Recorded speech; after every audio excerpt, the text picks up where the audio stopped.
ہم نماز کی ابتدا کریں گے، اس سے پہلے یاد رکھیں کہ نماز کی ابتدا سے پہلے سب سے بنیادی بات ہمارے معاشرے میں اس تعلق سے جو بدعت پائی جاتی ہے، وہ بنیادی بدعت یہ ہے کہ ہم نماز کے لیے زبان سے نیت کرتے ہیں۔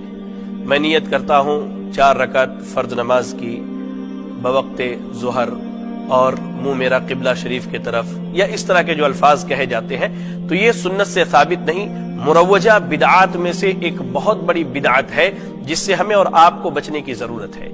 ہاں یاد رکھیں، نماز کے لیے نیت ضروری ہے، لیکن نیت دل کے ارادے کا نام ہے، نہ کہ زبان سے اس طرح کی باتوں کی ادائیگی کا۔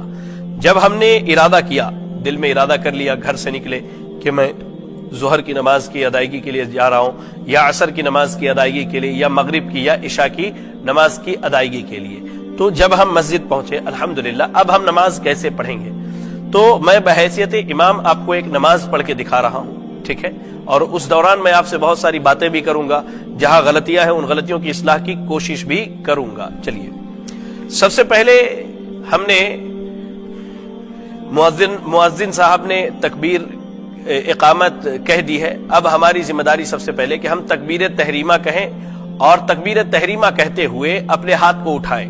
ہاتھ جو سنت کے مطابق اٹھانا ہے، یا تو وہ ہمارے کاندھے تک ہوں گے، یہ کاندھے تک، یا ہمارے کانوں تک ہوں گے، کان کے لو کے برابر ہوں گے، یا کاندھے تک ہوں گے، اس طرح سے۔ جو بھائی عموماً نیت کرتے وقت اللہ اکبر جب کہتے ہیں تو اپنے ہاتھوں کو کان کے لو سے ایسے لگاتے ہیں، آپ یاد رکھیں یہ سنت سے ثابت نہیں ہے، بلکہ یہ سنت کے خلاف عمل ہے۔ سنت سے ثابت عمل کیا ہے کہ ہم یا تو کاندھے تک اٹھائیں یا کان کے لو تک اٹھائیں، لیکن انگلی کو اس طرح سے انگلی سے اس طرح سے کان کو نہ چھوئے، نہ ٹچ کرے میرے ہاتھ۔ تو ہم کیا کہیں گے؟ اللہ اکبر، اس طرح سے ہمارے ہاتھ ہوں گے قبلہ کی جانب۔ یاد رکھیں نماز جب بھی پڑھیں، چاہے نماز کی کسی بھی حالت یا کیفیت میں ہو، ہمیں کیا کرنا ہے؟ ہمارا سارا جسم جو ہے قبلہ کی طرف۔ بعض بھائی جب کھڑے ہوتے ہیں تو اپنے پیروں کو ایسے رکھتے ہیں، دیکھیے اس طرح سے، یہ سنت کے خلاف ہے۔ سنت یہ ہے کہ تمام اعضاء قبلے کی طرف ایسے ہوں گے۔ ہم نے جب تکبیر کہنا ہے تو اللہ اکبر ایسے ہاتھ اٹھایا اور ہم نے نیت باندھ لیا۔ نیت کے لیے جو احادیث وارد ہیں، چاہے وہ وائل بن حجر رضی اللہ تعالی عنہ کی ہو، یا دوسری جو سنن کی ہمیں اور صحیح کی روایتیں ملتی ہیں، ان میں یہ ہے کہ انسان اپنے کلائی کو جو ہے کلائی پر رکھے، ایسے رکھے کلائی کو کلائی پر، یا ان ہاتھ کی انگلیوں کو یہاں اپنے کہنی کے پاس رکھے، ہاتھ کی انگلیوں کو کہنی کے پاس رکھے، کوہنی کے پاس رکھے۔ تو ہم نے کلائی پر رکھا، اللہ اکبر کہہ کے ہم نے کلائی پر رکھا، سبحان اللہ، کلائی پر رکھے، اور کہاں باندھے؟ سینے پر باندھے، سینے پر باندھے۔ صحیح ابن خزیمہ کی جو سب سے صحیح روایت ہے اس باب میں وہ یہی ہے کہ انسان ہاتھ کو سینے پر باندھے۔ جو روایت بڑی مشہور ہے حضرت علی رضی اللہ تعالی عنہ کے تعلق سے، جس میں تحت السرہ کا ذکر ہے ناف کے نیچے باندھنے کا، تو یاد رکھیں وہ سند کے اعتبار سے درست نہیں ہے، علماء نے اس کو نکارا ہے اور اسے ضعیف قرار دیا۔ اور آپ ایک چیز یاد رکھیں، ہم ہاتھ ایسے باندھے یا ہاتھ کلائی پر رکھے، وہ خود بخود سینے پر چلائے گا، خود بخود سینے پر چلائے گا۔ الحمدللہ ہمارے معاشرے میں ہمارے احناف بھائی کیا کرتے ہیں، مرد حضرات ناف کے نیچے ہاتھ باندھتے اور خواتین سینے پر ہاتھ باندھتی ہیں۔ تو یاد رکھیں یہ تفریق نماز میں اللہ کے نبی صلی اللہ علیہ وسلم سے ثابت نہیں ہے، آپ صلی اللہ علیہ وسلم نے کہیں بھی ایسا نہیں کہا ہے، نہ کیا ہے۔ ہم نے جب نیت باندھ لی تو اب ہماری ذمہ داری کیا ہے؟ ہم سینے پر ہاتھ رکھے، بالکل ایک دم یہاں پر بھی نہیں اور بالکل اس طرح چھوڑ کر کے بھی نہیں، بلکہ درمیان میں سینے پر ہاتھ رکھے۔ اب ہم نیت کی دعا پڑھیں گے، جو دعائیں عام طور سے مشہور ہے، اور جیسے ہی ہم نیت باندھیں تکبیر تحریمہ کہہ کے، ہماری نگاہ کہاں ہوگی؟ ہمارے سجدے کی جگہ پر، سجدے کی جگہ پر۔ آنکھ کھلی ہوئی ہونی چاہیے۔ بعض بھائی آنکھوں کو ایسے بند کر لیتے ہیں اور کبھی سر آسمان کی طرف اٹھایا، کبھی ادھر، کبھی ایسے جھوم رہے نہیں۔ نماز میں خشوع خضوع اختیار کیجیے۔ ہم اللہ کے سامنے کھڑے، احکم الحاکمین کے سامنے کھڑے، بالکل نگاہ ہماری سجدے کی جگہ پر، ہم نے ایسے نیت باندھ لیا اور اس طرح سے اپنے ہاتھ کو مضبوطی سے پکڑ لیا۔ اب ہم دعا پڑھیں گے۔ جو مشہور دعائیں ہیں، جیسے مثال کے طور پر سبحانک اللہم وبحمدک وتبارک اسمک وتعالی جدک ولا الہ غیرک، یا وہ جو دعا مشہور ہے اللہم باعد بینی وبین خطایایا کما بعدت بین المشرق والمغرب الی آخر الحدیث۔ نیت کی دعا اب ہم نے پڑھ لی۔ اب ہماری ذمہ داری ہے کہ ہم اعوذ باللہ من الشیطان الرجیم بسم اللہ الرحمن الرحیم پڑھیں، یا اعوذ باللہ من الشیطان الرجیم من ہمزہ ونفخہ ونفثہ بسم اللہ الرحمن الرحیم. تعوذ اور تسمیہ کے بعد ہم قرآن مجید کی تلاوت شروع کریں گے، اور شروع کہاں سے کریں گے؟ سورۃ الفاتحہ سے. نماز میں سورۃ الفاتحہ پڑھنا یہ امام اور مقتدی دونوں کے لیے واجب ہے. سری نمازوں میں امت کا اس بات پر اتفاق ہے کہ امام اور مقتدی دونوں سورۃ الفاتحہ پڑھیں گے. جہری نمازوں کے تعلق سے اختلاف ہے. نماز کے طریقے میں نے سورۃ الفاتحہ کے متعلق مکمل گفتگو کی ہے، اور وہ یہ ہے کہ ہم سری پڑھیں یا جہری پڑھیں، امام اور مقتدی دونوں کے لیے واجب ہے کہ وہ سورۃ الفاتحہ پڑھیں. ہم نے سورۃ الفاتحہ کی تلاوت شروع کی. بعض بھائی بڑی تیز رفتاری سے پڑھتے ہیں، الحمدللہ رب العالمین الرحمن الرحیم مالک یوم الدین ایاک نعبد و ایاک نستعین. نہیں، یہ نبی کا طریقہ نہیں ہے. نبی صلی اللہ علیہ وسلم کا طریقہ کیا؟ آپ اطمینان سے ٹھہر ٹھہر کے پڑھتے ہیں، الحمدللہ رب العالمین الرحمن الرحیم، ٹھہر ٹھہر کے آرام سے پڑھیں. سورۃ الفاتحہ ہم نے پڑھ لیا. امام کہتے ہیں غیر المغضوب علیہم ولا الضالین.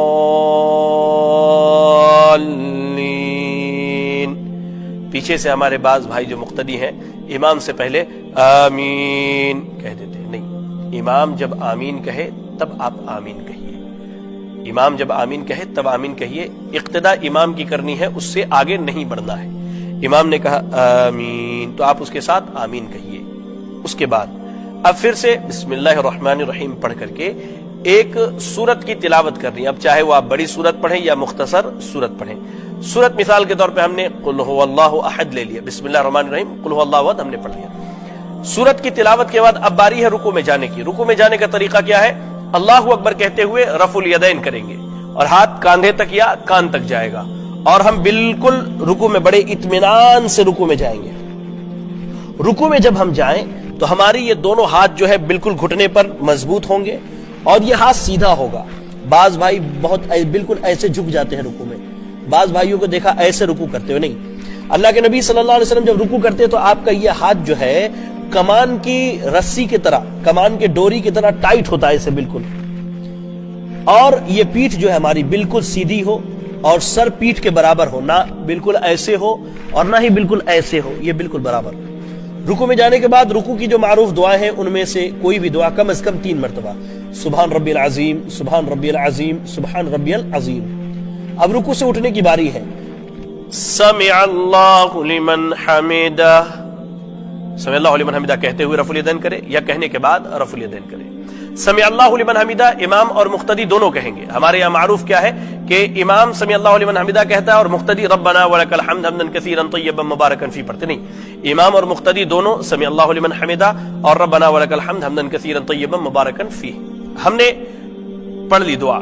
رکوع سے اٹھنے کے بعد کی دعا، اطمینان سے ایک دم کھڑے ہو جائیے، بالکل طمانیت کے ساتھ، سکون کے ساتھ. نماز دراصل سکون کا نام ہے. اب ہمیں سجدے میں جانا ہے. سجدے میں جاتے وقت پہلے ہاتھ رکھے یا پہلے گھٹنے رکھے؟ تو صحیح اور راجح قول کے مطابق اور دلائل کی مضبوطی کے اعتبار سے پہلے ہاتھ رکھنا ہے، اس کے بعد گھٹنوں کو رکھنا ہے. اب سجدے میں جانا ہے تو ہم رکوع سے اٹھ کے ہم رفع الیدین کے لیے اب سجدے میں جانا ہے تو کیا کہیں گے؟ اللہ اکبر کہتے ہوئے اب ہم سجدے میں جب ایسے گئے تو پہلے ہاتھ رکھا، پھر ہم نے پیر کو رکھا. اللہ کے نبی صلی اللہ علیہ وسلم کہتے ہیں مجھے حکم دیا گیا ہے 7 اعضاء پر سجدے کروں. 7 اعضاء میں ایک اعضاء چہرہ جس میں پیشانی اور ناک شامل ہے، پھر اس کے بعد یہ 2 ہاتھ، پھر یہ 2 گھٹنے اور پھر پیر پیچھے کے. سجدے میں گئے ہم بڑے اطمینان سے. اس طرح سے ہم نے پیشانی کو اور اپنے ناک کو لگایا اور پیر کے پچھلے حصے کو ملا لیا. آپ دیکھ سکتے ہیں اس طرح سے پیر کو ہم نے ملا لیا. سجدے میں یاد رکھیں زمین پر بالکل ہاتھ کو ایسے نہیں پھیلانا ہے، اللہ کے نبی صلی اللہ علیہ وسلم نے اس سے منع کیا ہے. اور نہ ہی بالکل ایسے پہلو میں لگا کے رکھنا ہے، نہیں، بلکہ ہاتھ کشادہ ہو. اگر جگہ زیادہ ہے تو، جگہ کم ہے تو پہلو سے ہٹا کر کے رکھیں، لیکن کیا ہے پہلو میں نہ سٹائے یا زمین پر اس طرح سے نہ بچھائے. سجدے میں جانے کے بعد اب ہم سجدے کی دعا پڑھیں گے، سبحان ربی الاعلی، سبحان ربی الاعلی، سبحان ربی الاعلی. اس کے علاوہ جو دوسری دعائیں ثابت ہیں وہ بھی پڑھ سکتے ہیں انشاءاللہ. سجدے میں دعا کرنی چاہیے. عربی زبان میں آپ کو دعائیں یاد ہے تو آپ کثرت سے دعا کر سکتے ہیں. اب سجدے سے اٹھنا ہے، اللہ اکبر. اٹھنے کے بعد ہم کیسے بیٹھیں گے؟ تو آپ دیکھیے ہمارا جو بایاں پیر ہے، یہ جو بایاں پیر ہے، بعض یہ جو بایاں پیر ہے اس پیر کو ہم ایسے زمین پر بچھائیں گے، دیکھیے اس طرح سے بچھا کر، اور اس پیر کو کھڑا رکھیں گے اور اس پر بیٹھیں گے ایسے۔ یہ طریقہ سجدے کا اور سجدے میں جانے اور سجدے سے اٹھنے کا مرد عورت سب کے لیے، اس میں کوئی فرق نہیں۔ سجدے سے اٹھنے کے بعد ہمارا بایاں ہاتھ بائیں ران پر گھٹنے کے پاس، دایاں ہاتھ دائیں ران پر گھٹنے کے پاس ہوگا، اور یہ اس ہاتھ کو کیا کریں گے ہم بالکل ایسے بچھا دیں گے۔ اب سجدے سے اٹھنے کے بعد جو دعائیں ثابت ہے ان دعاؤں میں جیسے رب اغفر لی، رب اغفر لی، رب اغفر لی 3 مرتبہ پڑھیں، اطمینان سے بیٹھے ایک دم سکون سے۔ دعا پڑھنے کے بعد پھر اللہ اکبر کہتے ہوئے سجدے میں جائیں، وہی اعمال کریں جو اس سے پہلے ہم نے سجدہ میں کیا ہے۔ اب پھر اٹھنا ہے۔ بعض بھائی کیا کرتے اٹھتے وقت اللہ اکبر اٹھ جاتے، نہیں، سنت کیا ہے، آپ سجدے سے جب اٹھے، چاہے وہ پہلا سجدہ ہو، دوسرا ہو، تیسرا یا چوتھی رکعت کا، تو اللہ اکبر اٹھ کر تھوڑی دیر بیٹھیں یہاں تک کہ تمام ہڈیاں اپنی جگہ پر آ جائیں۔ اللہ کے نبی صلی اللہ علیہ وسلم کے تعلق سے صحابہ اکرام بیان کرتے ہیں کہ آپ اتنی دیر بیٹھتے تھے ہمیں یہ لگتا کہ آپ بھول گئے ہیں کہ آپ کو اٹھنا ہے۔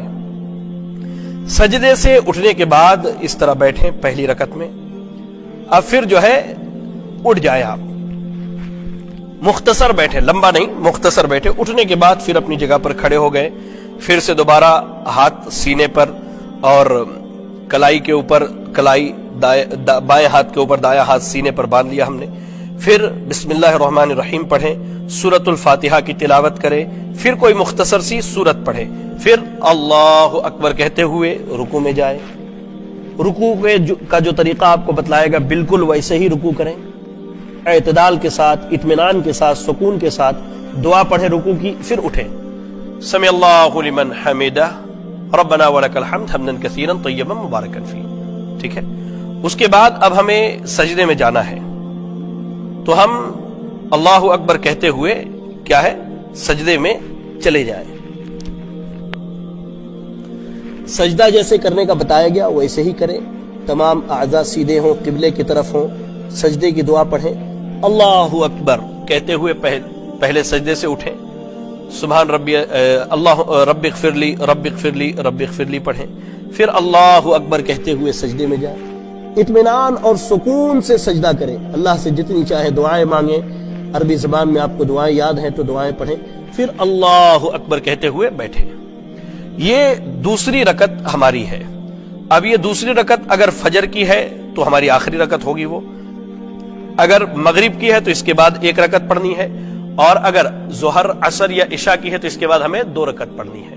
اللہ کے نبی صلی اللہ علیہ وسلم شروع کی 2 رکعتوں میں سورۃ الفاتحہ کے ساتھ سورت پڑھا کرتے تھے، اور آخر کی 2 رکعتوں میں صرف سورۃ الفاتحہ پڑھا کرتے تھے۔ اگر یہ ہماری آخری رکعت ہے فجر کی، یا ہماری دوسری رکعت ہے مغرب کی، یا ظہر عصر یا عشاء کی، تو یاد رکھیں کہ پہلے تشہد میں اور آخری تشہد میں جب اللہ کے نبی صلی اللہ علیہ وسلم بیٹھتے تو بالکل آپ ایسے بیٹھتے، ہاتھ کو بچھا لیتے اس پر، اور آپ کا ہاتھ، یہ دایاں ہاتھ جو ہے اس طرح سے ہوتا، آپ ایسا ان 2 انگلیوں کو ایسے بند کرتے، اور انگوٹھا اور درمیان کی انگلی کو ایسے ملاتے، اور شہادت کی انگلی کھڑی رکھتے، تھوڑا سا اس کو ٹیڑھا کر لیتے ایسے۔ اب ہماری نگاہ جو سجدے کی جگہ پر تھی، اب وہ نگاہ چلی آئے گی انگلی پر، ایسے انگلی کو حرکت دینی ہے، کیسے؟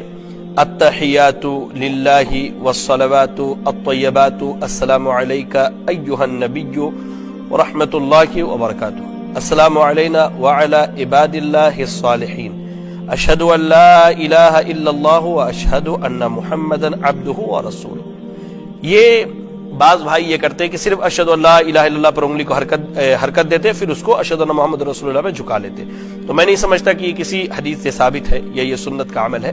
سنت یہ ہے کہ مکمل تشہد میں، چاہے آپ پہلے تشہد میں ہو یا آخری تشہد میں ہو، انگلی کو حرکت دیتے رہے۔ اس کے بعد اگر آپ 3 یا 4 رکعت کی نماز پڑھ رہے ہیں تو یہ آپ کا پہلا تشہد ہے، تو آپ چاہے تو اس میں درود شریف بھی پڑھ سکتے ہیں، یا اشہد ان محمد رسول اللہ تک پڑھ کر کے اٹھ سکتے ہیں تکبیر کہہ کے، اور اگر 2 رکعت کی نماز ہے فجر کی تو مکمل دعائیں پڑھنی جو انشاءاللہ میں آپ کو بتاؤں۔ اب آپ اٹھ گئے، اللہ اکبر۔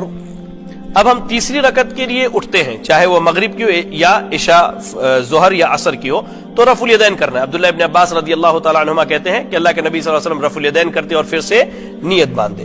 اب کیا ہے؟ اب سورۃ الفاتحہ بسم اللہ پڑھنا ہے، سورۃ الفاتحہ پڑھنی ہے سری آواز میں خاموشی کے ساتھ. ایسا پڑھیں کہ ہمارے زبان اور ہمارے چہرے سے لگے یا ہماری داڑھی وغیرہ کے حرکت سے لگے کہ ہم پڑھ رہے ہیں، جیسے مثال کے طور پہ ایسے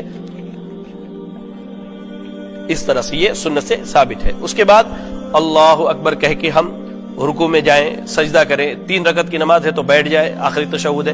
4 رکعت کی نماز ہے تو پھر اٹھیں گے 1 رکعت کے لیے، اور آخری تشہد میں جب ہم بیٹھیں گے، مثال کے طور پہ ہم سجدے سے اٹھنے کے بعد آخری تشہد میں بیٹھیں، تو آخری تشہد میں ہمیں جس طرح ہم پہلے تشہد میں بیٹھتے ویسے نہیں بیٹھنا ہے، بلکہ ہمارا یہ جو پیر ہے، یہ بایاں پیر جو ہے آپ دیکھ لیجئے دائیں پیر کے نیچے آئے گا، اور ہم جسم کے اس حصے پر بیٹھیں گے اپنے کولہے پر اس طرح سے. یہ ایسے بیٹھیں گے ہم. دیکھیں یہ پیر بالکل یہاں سے نکلا ہوا ہوگا، یہ پیر ایسے زمین پر کھڑا ہوگا، اور ہم بالکل ایسے اطمینان سے بیٹھے ہوں گے. اب جب ہم بیٹھیں گے تو اس صورت میں پھر جس طرح ہم نے پہلے تشہد میں انگلی کو میں گرہ بنایا تھا اور اس طرح سے اپنی انگلی کو کھڑی رکھی تھی، ہم نے کھڑی رکھیں گے اور کلمات پڑھیں گے. التحیات للہ والصلوات الطیبات السلام علیک ایھا النبی ورحمۃ اللہ وبرکاتہ. اس کے بعد تحیات کے بعد درود ابراہیمی پڑھیں گے، اور ہماری نگاہ کہاں ہوگی؟ ہماری انگلی پر ہوگی. اللهم صل على محمد وعلى آل محمد كما صليت على إبراهيم وعلى آل إبراهيم إنك حميد مجيد. اللهم بارك على محمد وعلى آل محمد كما باركت على إبراهيم وعلى آل إبراهيم إنك حميد مجيد. یہ ہو گیا. اس کے بعد بھی دعائیں ثابت ہے، جیسے اللهم إني أعوذ بك من عذاب القبر وأعوذ بك من فتنة المسيح الدجال وأعوذ بك من فتنة المحيا والممات. اللهم إني أعوذ بك من المأثم والمغرم. اللهم إني ظلمت نفسي ظلما كثيرا لا يغفر الذنوب إلا أنت فاغفر لي مغفرة من عندك وارحمني إنك أنت الغفور الرحيم. اگر اس کے بعد بھی دعائیں مانگنا چاہے تو دعا پڑھ سکتے ہیں، مثال کے طور پہ اللهم ربنا آتنا في الدنيا حسنة وفي الآخرة حسنة وقنا عذاب النار، اور جو دیگر دعائیں ہیں، کیونکہ تشہد میں دعا قبول ہوتی ہے. اگر ساری دعاؤں سے فارغ ہو گئے تو دائیں طرف السلام علیکم ورحمۃ اللہ، بائیں طرف السلام علیکم ورحمۃ اللہ. یہ ہماری نماز کیا ہے؟ ہو گئی. اب امام ہے تو دائیں جانب سے ایسے گھوم کر کے مقتدیوں کی طرف چہرہ کر لیں، یا بائیں جانب سے بھی گھوم سکتے ہیں. بعض بھائی نماز کے ختم ہوتے ہی اپنے سر پہ اس طرح ہاتھ رکھ کر کے کچھ کلمات پڑھتے ہیں، یہ سنت سے اور صحیح احادیث سے ثابت نہیں ہے. بعض بھائی کیا کرتے ہیں، نماز کے فوراً بعد دعا کے لیے ہاتھ اٹھا دیتے ہیں، یہ بھی سنت کے خلاف ہے. ہونا یہ چاہیے کہ نماز کے بعد کے جو اذکار ہیں، جیسے نماز ختم ہوتے ہی اللہ اکبر استغفر اللہ استغفر اللہ استغفر اللہ 3 مرتبہ، اس کے بعد اللہم انت السلام ومنک السلام تبارکت یا ذا الجلال والاکرام. جو دعا ثابت ہے وہ مکمل دعائیں پڑھیں. آپ چاہیں تو فرض نماز کے بعد دعا کر سکتے ہیں، لیکن فرض نماز کے بعد اجتماعی دعا کا ثبوت نبی اکرم صلی اللہ علیہ وسلم سے نہیں ملتا ہے. انفرادی طور پر اگر دعا کریں تو آپ جتنی دیر چاہیں اللہ تعالیٰ سے دعا کریں، فرض نماز کے بعد دعائیں قبول ہوتی ہیں. اس طرح سے ہماری 2 اور 4 رکعت کی نماز مکمل ہو گئی. یاد رکھیں میرے بھائی، نماز کے لیے نیتوں کو خالص رکھیں، سنت کی اتباع کریں، کیونکہ یہ 2 ایسی شرطیں ہیں جس کی بنیاد پر ہماری عبادتیں قبول ہوتی ہیں. ہم زندگی بھر نماز پڑھتے رہے، سنت کے مطابق پڑھیں لیکن کسی اور کو دکھانے کے لیے، یہ بھی اللہ کو قبول نہیں. اور اخلاص کے ساتھ پڑھیں، بالکل اللہ کے لیے پڑھیں لیکن سنت کے مطابق نہیں، یہ بھی اللہ کو قبول نہیں. مرد اور عورت کی نماز میں کوئی فرق نہیں ہے، سوائے اس کے کہ مرد امام مصلی پر آگے کھڑا ہوگا، اور عورت اگر امام ہے، عورتوں کی امامت کرا رہی ہے تو وہ درمیان صف کے درمیان میں کھڑی ہوگی، اور اس کے دائیں بائیں خواتین کھڑی ہوں گی، نہ کہ وہ مرد امام کی طرح آگے کھڑی ہوگی. یہ بس فرق ہے. بقیہ سارے نماز کے ارکان واجبات ساری چیزیں جو ہے مرد عورتوں کے درمیان مشترک ہے، کوئی چیز ان میں فرق نہیں. اور جو فرق کرتے ہیں ان کے پاس میں سمجھتا ہوں کوئی مستحکم اور مستند دلیل نہیں ہوگی اور نہ ہی موجود ہے. لہذا اللہ سے دعا کرے کہ اللہ رب العالمین میری، آپ کی اور تمام اہل اسلام کی اصلاح فرمائے، ہمارے نمازوں کی اللہ تعالیٰ اصلاح فرمائے.